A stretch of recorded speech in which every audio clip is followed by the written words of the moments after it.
हाँ भाई बच्चों ज़रा देखिए, एक्सरसाइज आपकी अब है 12.11, 12.11। काफ़ी समय हो गया है, पिछले कुछ दिनों से थोड़ा मेडिकल प्रॉब्लम थी, इसलिए थोड़ा लेट ये वीडियो आ रही है। इसमें आपको कुछ सेंटेंस दिए हुए थे और इसमें बाहर वर्ब लिखी हुई है, उस वर्ब को हमें अंदर भरना है। थोड़ा सा आपको दिक्कत कर सकता है अगर जिन बच्चों की थोड़ा वर्ड पावर कमज़ोर है या फिर उन्हें अभी कुछ चीज़ों का पता नहीं चला है। देखिए, पहला सेंटेंस है योर ब्रदर और फिर खाली स्थान है और इसमें भरना है आपको surprise when he sees you tomorrow. अगले सेंटेंस का थोड़ा सा अर्थ निकालने का प्रयास कीजिए। जब वह सीज, देखिए सी पास्ट इंडेफिनिट टेंस में यहाँ बना हुआ है, सी में एस लगा हुआ है, लेकिन आगे देखिए टुमारो आया हुआ है। टुमारो कहाँ आता है? जब वाक्य फ्यूचर टेंस में जाता है, भविष्य काल में जाता है। तो इसलिए क्योंकि हमारे पास कुछ सेंटेंस ऐसे होते हैं जो निकट भविष्य काल को प्रकट करते हैं, थोड़ा सा 1-2 दिन 2-4 दिन का जो भविष्य काल होता है उसको प्रकट करते हैं, लेकिन वो प्रेजेंट इंडेफिनिट टेंस में बनाए जाते हैं। ये सेंटेंस वैसा ही है। ही सीज यू टुमारो, यानी कि वह जब तुमसे कल मिलेगा, ठीक है, तो उसे क्या होगा? सरप्राइज होगा, आश्चर्य होगा, यानी कि your brother will be surprised, तुम्हारे भाई सरप्राइज्ड होंगे। ठीक है, इसमें थोड़ा पहचानना भी आपको पड़ेगा कि भाई वाक्य पैसिव वॉइस में जाएगा या एक्टिव वॉइस में जाएगा। अब देखिए तुम्हारे भाई इसमें सब्जेक्ट के रूप में लिखा हुआ है, लेकिन अब ये सरप्राइज करेगा या फिर, ये थोड़ा सा आपको पकड़ना पड़ेगा, क्योंकि सरप्राइज वर्ब है और उसका जो ऑब्जेक्ट है, सरप्राइज में क्या होता है? चकित करना। तो चकित वो करेगा किसी को या फिर चकित खुद होगा? तो अगर वो चकित खुद होगा तो वाक्य पैसिव वॉइस का होगा। अगर वो चकित करेगा किसी को तो फिर वो सब्जेक्ट हो जाएगा। तो यहां तो ये चकित होगा, तो your brother will be surprised. चूंकि इस चैप्टर जो है पैसिव वॉइस का ही है, तो इसलिए पैसिव वॉइस के ही सेंटेंस ज्यादातर आएंगे, कोई दिक्कत वैसे भी नहीं है। टॉम, टॉम के बाद खाली स्थान है और फिर by his aunt Polly. Tom को उसकी आंट पोली है, जो उसकी पोली मौसी है, उसके द्वारा, आगे लिखा हुआ है इसमें ब्रैकेट में भरना है आपको, पनिश। तो यहां हो जाएगा टॉम वाज पनिश्ड, टॉम को पनिश किया गया। हालांकि वाज के अलावा अगर आप इसमें इज भी लगा देते हैं तो भी सही हो जाएगा सेंटेंस, बस उसका टेंस बदल जाएगा कि टॉम को आंट पोली के द्वारा पनिश किया जाता है या पनिश किया गया। चूंकि कहानी है तो आप इसमें किया गया लगा दीजिए। The Rober with his wife, Rober मतलब डाकू, विद हिज वाइफ अपनी पत्नी के साथ। आगे इसमें आपको भरना है अरेस्ट। अब देखिए डाकू किसी को अरेस्ट तो नहीं करेगा, डाकू तो खुद अरेस्ट होगा, तो इसलिए वाक्य पैसिव वॉइस का है। तो ये हो जाएगा the Rober with his wife was arrested yesterday. The road, सड़क, आगे इसमें है रिपेयर। अब देखिए सड़क तो रिपेयर करी जाएगी, सड़क जो है रिपेयर की जाएगी, तो ये हो जाएगा the road was repaired last year, सड़क जो है पिछले साल रिपेयर की गई। द जूलियस सीजर वाज, ये कह रहा है देखिए in the class today, Julius Caesar आज कक्षा में पढ़ाया जाएगा भी हो सकता है और पढ़ाया गया भी हो सकता है। पढ़ाया गया आप लगा रहे हैं तो आप पास्ट इंडेफिनिट के हिसाब से वाज टॉट लगाइए, और अगर आप इसमें पढ़ाया जाएगा लगाएंगे तो फिर विल बी टॉट लगाइए। लास्ट ईयर अंशु, पिछले साल अंशु, अब देखिए पिछले साल की बात है तो पास्ट का वाक्य हो गया। पिछले साल अंशु को प्रमोट किया गया, इसमें आपको भरना है प्रमोट करना। प्रमोट करना आपको जानते होंगे, जब कोई बच्चा मुश्किल से पास हो पाता है उसे प्रमोट किया जाता है। Last year Anshu was promoted to class 6। The streets, गलियां, थ्रोंग, थ्रोंग होता है इकट्ठा होना, भर जाना, ठीक है, तो streets were thronged with spectators today at, throng हो गई, भर गई। लेट द ऑर्डर, देखिए लेट का सेंटेंस आ गया, लेट द ऑर्डर तो बी आएगा, be given, let the order be given. By whom was this jug, तो ब्रोकन हो जाएगा, ब्रेक की थर्ड फॉर्म। और without effort nothing can be gained, GAINED, nothing can be gained. इसके बाद exercise 12.12, 12.12। तो इस एक्सरसाइज को आप देखिए, इसमें कुछ वी एडमायर द ब्रेव, इस वाक्य में देखिए सब्जेक्ट वी है, एडमायर इसकी वर्ब है, और ये वाक्य प्रेजेंट इंडेफिनिट का है। और आगे आ रहा है द ब्रेव, ब्रेव माने होता है बहादुर, बहादुर होता है एडजेक्टिव, और एडजेक्टिव के साथ जब दी लगा होता है तो वो उसका बहुवचन नाउन बन जाता है, बहुवचन संज्ञा बन जाता है। यानी कि द ब्रेव के साथ जब आप वर्ब लगाएंगे इजेमार, तो ये हो जाएगा the brave are admired by us. कुछ वाक्य ऐसे होते हैं जिसमें आप बाई लगाकर जो ये अस का प्रयोग कर रहे हैं, इसे चाहे करें या ना करें, वो अपना फिर भी अर्थ निकाल देता है। जैसे ब्रेव की अगर एडमायर में तो तारीफ करना, एडमायर मतलब तारीफ करना। अब ब्रेव की तारीफ जो है वो सभी करते हैं, उसमें बाई लगाकर अस लिखने की कोई आवश्यकता नहीं है। I bought the baby a couple of dolls, मैंने बाउट मैंने खरीदी, बेबी बच्चे के लिए, एक कपल ऑफ डॉल्स। तो ये देखिए बाउट जो वर्ब है ये किसकी है, इसका डायरेक्ट ऑब्जेक्ट क्या बैठ रहा है, क्या खरीदा, तो पहले क्या को आप शुरू में ले लीजिए, ये हो जाएगा ए कपल ऑफ डॉल्स, एक जोड़ी जो है गुड़िया, एक कपल ऑफ डॉल्स, और फिर हमने क्या है इसमें आप क्योंकि सेकंड फॉर्म आई हुई है तो वाक्य है पास्ट इंडेफिनिट का, तो एक कपल ऑफ डॉल्स, एक जोड़ी जो डॉल्स है, वर बाउट खरीदी गई, दो है ना, तो वर बाउट खरीदी गई, और किसके लिए, फॉर द बेबी, पहले ये आएगा। अब देखिए यहाँ फोर लगाना पड़ता है, बताया है कि अगर पैसिव वॉइस में दो ऑब्जेक्ट अगर आगे आते हैं तो आप दो तरीके से उसकी पैसिव बना सकते हैं।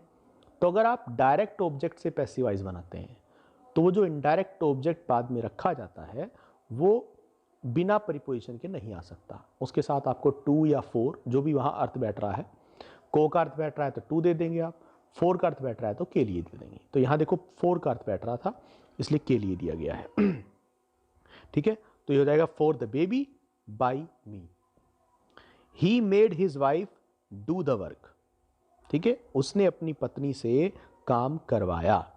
देखिए मेक के साथ जब कोई डायरेक्ट इनडायरेक्ट ऑब्जेक्ट लगा होता है आगे, और फिर उसके बाद आप देखते हैं वर्ब की फर्स्ट फॉर्म, ये वास्तव में वर्ब की फर्स्ट फॉर्म नहीं है, ये इन्फिनिटिव है, टू के साथ जो लगता है, ये एक नॉन फिनाइट वर्ब है, इसको हमने आपको पढ़ाया था। तो ये हो जाएगा he made his wife do the work. अगर इसका आप पैसिव वॉइस बनाते हैं तो कैसे बनेगा, ये हिज वाइफ आप सब्जेक्ट बनाइए, उसके बाद पास्ट इंडेफिनिट टेंस का वाक्य है, देखिए मेड आ रहा है, सेकंड फॉर्म है, हिज वाइफ वाज मेड, और अब यहां जो ये आपको आगे वर्ब दिख रही है टू डू, ये इन्फिनिटिव है लेकिन इसमें टू लगा हुआ नहीं है, ये बेयर इन्फिनिटिव है। बेयर होता है बिना टू वाला इन्फिनिटिव, लेकिन जब ये पैसिव वॉइस बनेगा तब इसमें टू लगाना पड़ेगा। तो वाक्य बनेगा his wife was made to do the work by him, बाद में आप बाय हिम लगा दीजिए, made to do the work. Nature teaches beast to know their friends, nature सिखाती है, बीस्ट मतलब जानवरों को, अपने दोस्तों को जानना पहचानना। तो बीस्ट इसका सब्जेक्ट है, तो ऑब्जेक्ट है, अब ये सब्जेक्ट बनेगा, तो ये हो जाएगा बीस्ट आर, क्योंकि वाक्य पैसिव वॉइस प्रेजेंट इंडेफिनिट का है, टीचीज आया हुआ है, तो बीस्ट आर टॉट, ठीक है, जानवरों को पढ़ाया जाता है। टू नो देयर फ्रेंड्स लिख लीजिए पहले, और अंत में बाई नेचर, नेचर के द्वारा। Did you not read the book long ago, तो डिड शुरू में आ रहा है तो आप यहां वाज, क्योंकि आप आपका सब्जेक्ट बनेगा the book, was the book, note read का थर्ड फॉर्म रेड, स्पेलिंग तो वही होती है, सिर्फ रेड बोलते हैं, तो was the book note red, और लॉन्ग एगो उसे बाद में लगा दीजिए, पहले बाई यू लिख दीजिए, by you long ago. The Mughals expected to conquer Udaipur, Mughals यानी कि मुगल साम्राज्य वाले, बाबर अकबर ये लोग जब आए थे इनको मुगल कहते हैं, तो मुगल एक्सपेक्टेड मतलब आशा करते थे, इनको उम्मीद थी, टू कॉन्कर जीतने की उदयपुर को।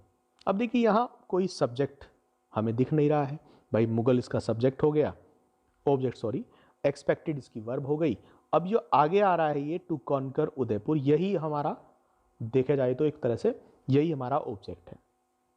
तो या तो आप इसको ही उठा लीजिए पूरे को, टू कॉन्कर उदयपुर, फिर इसी के हिसाब से आप इज लगाइए, और फिर इज नहीं वाज, क्योंकि वाक्य पास्ट इंडेफिनिट का है। To conquer Udaipur was expected by the Mughals. और या फिर इसका एक तरीका और भी आता है इस तरह के वाक्यों का, जहां कोई हमें इस तरह से कोई सीधा ऑब्जेक्ट नहीं मिलता है, वहां आप इट का प्रयोग कर सकते हैं। It was expected by the Mughals to conquer Udaipur, ऐसे भी बन सकता है। The boy is climbing the cliff, तो द क्लिफ इज क्लाइंब का थर्ड फॉर्म ले लीजिए, क्लाइंब्ड हो जाएगा। और नहीं, ये तो इज क्लाइंबिंग है ना, तो ये तो वाक्य प्रेजेंट कंटिन्यूअस हो गया। तो the cliff is being climbed by the boy. Maulana Jafri taught me to read Urdu and Persian, तो सब्जेक्ट बनाइए मी को आई बना दीजिए। I was taught to read Urdu and Persian by Maulana Jafri. One expects better behaviour from a college student, ठीक है। यानी कि one मतलब वन जब सब्जेक्ट बन के आता है तो उसका मतलब सबके लिए होता है। अगर कोई बात सबके लिए कही जाती है कि भाई ये काम करना चाहिए, तो सबको ही करना चाहिए, तो ऐसे सेंटेंस में सब्जेक्ट वन लगा देते हैं। वन एक्सपेक्ट्स बेटर बिहेवियर, कि कोई भी आदमी एक्सपेक्ट करता है, आशा करता है, बेटर बिहेवियर, अच्छे व्यवहार की, फ्रॉम ए कॉलेज स्टूडेंट, एक कॉलेज स्टूडेंट से। तो आप इसको ऐसे ले सकते हैं कि भाई एक कॉलेज स्टूडेंट को ही चाहे आप बना लीजिए सब्जेक्ट, ए कॉलेज स्टूडेंट, ठीक है। इज एक्सपेक्टेड, इज क्या है, हाँ वाक्य की प्रेजेंट इंडेफिनिट का है। A college student is expected, college student से आशा की जाती है। काहे की आशा की जाती है? टू अब देखिए यहां व्यवहार करने की आशा की जाती है, लेकिन व्यवहार करना इस वाक्य में कोई वर्ब तो है नहीं, तो इसे वर्ब आप अपने आप बना लीजिए, टू बिहेव। और ये जो बेटर इसने शुरू में लगाया हुआ था, इसको आप एडवर्ब बना लीजिए। अब टू बिहेव बेटर लगा दीजिए। अब ये बेटर बाद में आ जाता है एडवर्ब बनकर, to behave in a better way, ऐसे लिख सकते हैं।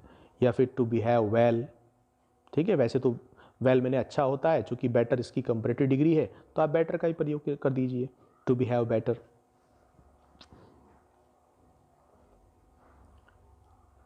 Do you not understand my meaning, do you not understand my meaning का मतलब है, अब देखिए डू सब्जेक्ट है यू के हिसाब से, लेकिन अब आपका बनेगा मीनिंग, तो यानी कि हो जाएगा इज माई मीनिंग, क्योंकि अब ये आपका ऑब्जेक्ट जो है माई मीनिंग है, यही आपका सब्जेक्ट बनेगा, तो इसके हिसाब से इज आएगा। Is my meaning not understood by you. The captain encouraged his team in the field, captain ने एनकरेज किया, प्रोत्साहित किया अपनी टीम को इन द फील्ड, मैदान में। तो सीधा हो जाएगा कि द टीम, मैंने आपको पहले ही बताया था कि अगर कहीं सब्जेक्ट का जो पोसेसिव केस आगे लगा हुआ है, हिज लगा हुआ है जैसे कैप्टन के हिसाब से, वो उसे आप ना लगाइए। अगर आप चाहें तो उस दा का प्रयोग करके आप कर सकते हैं use. The team was encouraged, the team was encouraged by the captain in the field. Shall we hear his voice no more, shall we hear his voice no more. तो ये देखिए शैल आ रहा है, अब आपका सब्जेक्ट बनेगा हिज वॉइस, ठीक है। तो ये जाएगा विल हिज वॉइस बी, क्योंकि शैल में बी आता है, will his voice be, hear को हियर्ड कर दीजिए थर्ड फॉर्म, और नो मोर, बाई अस चाहे लगाइए चाहे ना लगाइए, क्योंकि जब आवाज सुनी जाएगी तो कोई भी सुनेगा, उसमें हम ही क्या सुनेंगे। तो आप सीधा भी कर सकते हैं कि will his voice be heard no more, by us बाद में लगाओ चाहे ना लगाओ।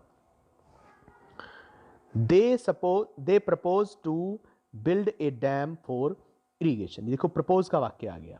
आप इसको इट वाज से भी ले सकते हैं कि it was proposed by them, ये प्रपोज किया गया, इट से वाक्य बन सकता है।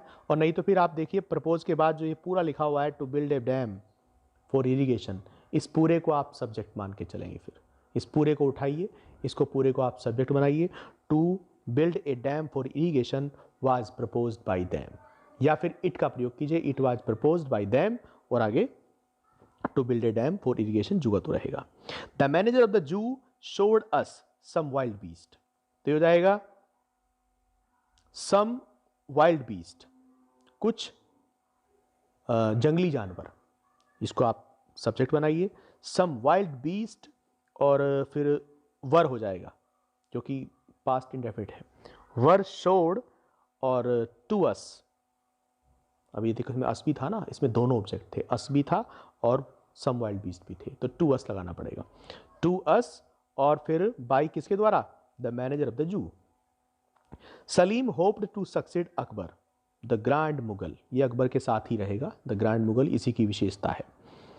तो देखिए अकबर होप्ड टू सक्सीड, फिर वही बात आ गई इसमें, होप के बाद फिर कोई सब्जेक्ट ऐसा ऑब्जेक्ट ऐसा नहीं रखा हुआ है, साफ स्पष्ट, तो यहां भी आप इट का प्रयोग कर सकते हैं कि it was hoped by Salim, it was hoped by Salim, ये सलीम के द्वारा होप किया गया, टू सक्सीड अकबर, आगे जुगा तो रहेगा। अगली एक्सरसाइज आपको बताई थी हमने 12.13 12.13, my captors were taking me to prison, ठीक है, तो इसमें ऑब्जेक्ट उठाइए मी, तो हो जाएगा I was being taken, I was being taken to prison by my captors, your behaviour vexes me sometimes, तो आई एम वैक्स्ड, ठीक है, आई एम वैक्स्ड, मैं कभी कभी वैक्स हो जाता हूं, कर दिया जाता हूं, क्योंकि वैक्स मैं अगर करता बनूंगा पैसिव वॉइस के हिसाब से तो मैं तो वैक्स किया जाऊंगा, तो आई एम वैक्स्ड समटाइम्स, और किस बात पर भाई, मैं कभी कभी जो है वैक्स कर दिया जाता हूं, तो अब एट योर बिहेवियर, वैक्स के बाद एट आएगा। कुछ चीजें आपको समझनी होंगी कि भाई किस तरह से बाई आता है। बाई तो हम अक्सर तभी लगाते हैं जब कोई चीज डायरेक्ट किसी काम को करती है, ठीक है, वो कोई जीव होता है, जंतु होता है, ठीक है, व्यक्ति होता है, वो अपने मतलब बाकायदा एफर्ट करके किसी काम को कर रहा है, तो उस चीज़ को हम बाई से ज़्यादातर प्रयोग करते हैं। वैसे फिर आप किसी वर्ब को भी याद रख सकते हैं कि भाई इस वर्ब के बाद तो यही आता है, बाई नहीं आएगा, वैक्स के बाद एट आता है। द जज found him guilty of murder, तो ही वाज फाउंड गिल्टी, ही को उठाइए, he was found guilty of murder by the जज, इसमें बाय द जज चाहे लगाइए चाहे नहीं लगाइए, क्योंकि भाई गिल्टी तो जज ही पता करता है, आप इसमें चाहे लगाइए चाहे ना लगाइए। He pretended to be a mill owner, उसने बहाना किया to be a mill owner, एक मिल ऑनर होने का, तो देखिए यहां भी कोई साफ ऑब्जेक्ट नहीं आ रहा है, प्रिटेंड के बाद सीधा टू आ गया आप, तो इसमें भी आप इट लगा सकते हैं, इट वाज प्रिटेंडेड और बाय हिम और बाद में to be a mill honour, it was pretend. जितने भी ये सेंटेंस आप देख रहे हैं, प्रपोज्ड का आया हुआ है, सपोज्ड का आया हुआ है, और इसी तरह से ये अभी प्रिटेंडेड का आया हुआ है, जिसमें सीधा बाद में टू आ जाता है, कोई ऑब्जेक्ट होता नहीं है डायरेक्ट, तो वहां आप इट का प्रयोग कर सकते हैं। The minister ordered the police to pursue the thief, यहां भी ऐसा ही है, the police was ordered by the minister to pursue the thief,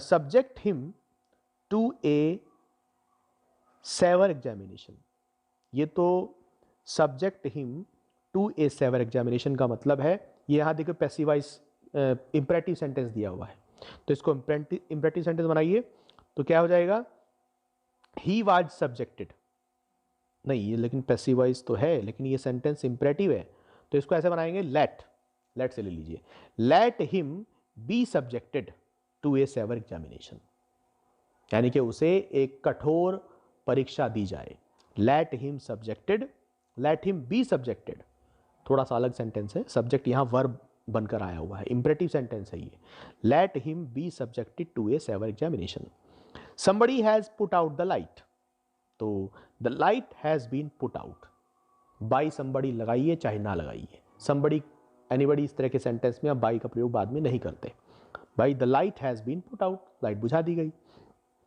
aunt पोली सा टॉम ओपनिंग द गेट, ठीक है, आंट पोली ने देखा टॉम को गेट खोलते हुए, तो टॉम वाज सीन, टॉम को ही आप बनाइए subject, Tom was seen, Tom को देखा गया क्या करते हुए? Opening the gate by aunt Polly. आप इसे आंट पोली को पहले ले लीजिए। Tom was seen by aunt Polly opening the gate. Some ministers accused the chief minister of various offenses। तो the chief minister was accused of various offenses by some ministers। Avoid the narrow lane. Avoid the narrow lane, इसको भी आप late से बना सकते हैं। Let the narrow lane be avoided, क्योंकि ये भी सेंटेंस इंपेरेटिव है। Let the narrow lane be avoided.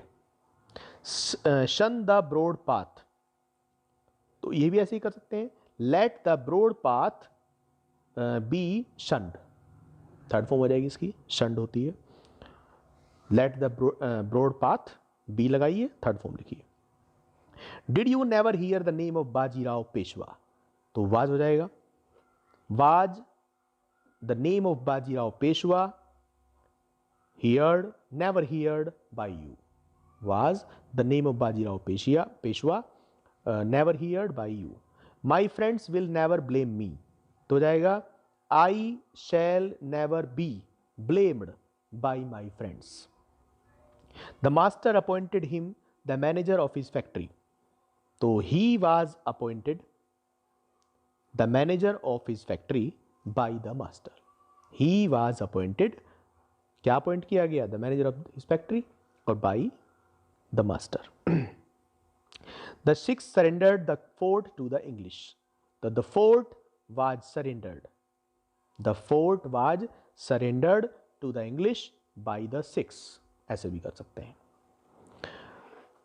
अब इसमें आपको हमने 12.13 एक्सरसाइज के बाद फिर कुछ सेंटेंस थे।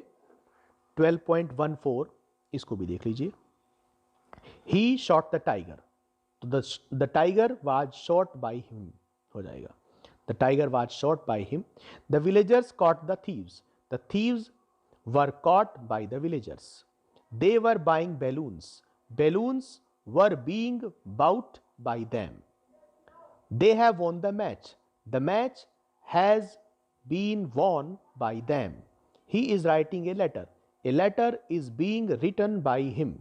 Ravi will post the letter will be posted by Ravi. They have found out the truth has been found out by them. We had locked all the doors before sunset. All the doors had been locked by us before sunset. We did not import food grains last year. Food grains were not imported last year. Who has painted that picture? By whom has that picture been painted? My servant can post your letter. Your letter can be posted by my servant. Shakespeare wrote a number of plays. A number of plays were written by Shakespeare. A little boy greeted her on the road. She was greeted by a little boy on the road. Gopal could drive the car easily. The car could be driven by Gopal easily. Our boys must win the match. The match must be won, win की third form, by our boys. You must listen to his words. So his words must be listened by you. Listen के बाद to भी आएगा. Listen to by you. The boys elected Mohan captain. Mohan was elected captain by the boys. The white ants have eaten the carpet. The carpet has been eaten by the white ants. Rama wrote a letter to his father. A letter was written to his father by Ram. The driver drove the car fast. The car was driven by the driver fast. He hurt his leg in an accident. His leg was hurt, क्योंकि hurt की तीनों form hurt ही होती है. His leg was hurt in an accident, और by him को लिखने की कोई आवश्यकता नहीं है, क्योंकि टांग तो एक्सीडेंट में बस हो गई, अब हमने थोड़ी की अपने आप को. तो his leg was hurt in an accident. The judge found the prisoner guilty. The prisoner was found guilty by the judge लिखो चाहे ना लिखो. Did you finish your work in time, तो योर वर्क या खाली वर्क कर दीजिए, the work नहीं, पहले डिड आया हुआ है तो वाज करिए, was the work finished by you in time, please go there, you are requested, please का वाक्य आ गया, you are requested to go there, the cat is drinking the milk, तो the milk is being drunk by the cat. ये कुछ मिले जुले sentence थे, आप वीडियो को आराम से बीच में स्लो करके आराम से रोक रोक कर सारे सेंटेंस को देख सकते हैं। अब इसमें आगे आता है पैसिव वॉइस से एक्टिव वॉइस बनाना, उल्टा काम। अभी आपने जो सारे स्टेप्स पैसिव वॉइस को बनाने के लिए लिए हैं, अब उनको वापिस आपको पलटना है। जैसे आपने भाई सब एक्टिव वॉइस में क्या होगा, सब्जेक्ट शुरू में आएगा, आपने जो आपका सब्जेक्ट है उसे आप कहाँ ले गए थे, आप उसे सबसे अंत में ले गए थे बाई के बाद, तो उसे वहाँ से उठाइए, बाई को वहाँ से हटाइए और उस सब्जेक्ट को वापस उसके स्थान पे लाके रखिए। फिर आपने कुछ छेड़छाड़ करी थी हेल्पिंग वर्ब में, तो उन हेल्पिंग वर्ब्स को जो आपने पैसिव वॉइस बनाते समय यूज़ की थी उन्हें हटाइए और जो एक्टिव वॉइस की हेल्पिंग वर्ब है उनको वापस लाइए। फिर आपने मेन वर्ब में भी कुछ छेड़छाड़ की थी क्योंकि पैसिव वॉइस में आपने सबको थर्ड फॉर्म में चेंज कर दिया था, तो आप अब वापस एक्टिव वॉइस में वही सारी हेल्पिंग वर्ब्स का यूज कीजिए, मेन वर्ब्स का, जो आपने पहले की थी। यानी कि जो स्टेप्स आपने लिए थे वो आपको वापस पलटने होंगे। देखिए जैसे कुछ एग्जांपल्स दिए हुए हैं। पहला सेंटेंस है Meera is loved by Mohan. अब देखिए सेंटेंस आप पहले पहचानिए किस टेंस का था, इसमें इज आया हुआ है, आपने इज लगाया था प्रेजेंट इंडेफिनिट टेंस में, तो इसे वापस आप ठीक कीजिए, सब्जेक्ट लाइए, सब्जेक्ट आपने बाई के बाद मोहन रखा होगा तो मोहन को आप शुरू में लाइए। अब आप ये इज को हटाइए, इज नहीं आता प्रेजेंट इंडेफिनिट में, याद कीजिए प्रेजेंट इंडेफिनिट में मेन वर्ब के साथ एस या ईएस लगता है, तो वही काम चलेगा। मोहन लव्स, और ऑब्जेक्ट कहाँ रखा था आपने, ऑब्जेक्ट आपने शुरू में रख दिया था सब्जेक्ट बनाकर, तो उसे वापस उसके स्थान पे लाइए, तो मोहन लव्स मीरा।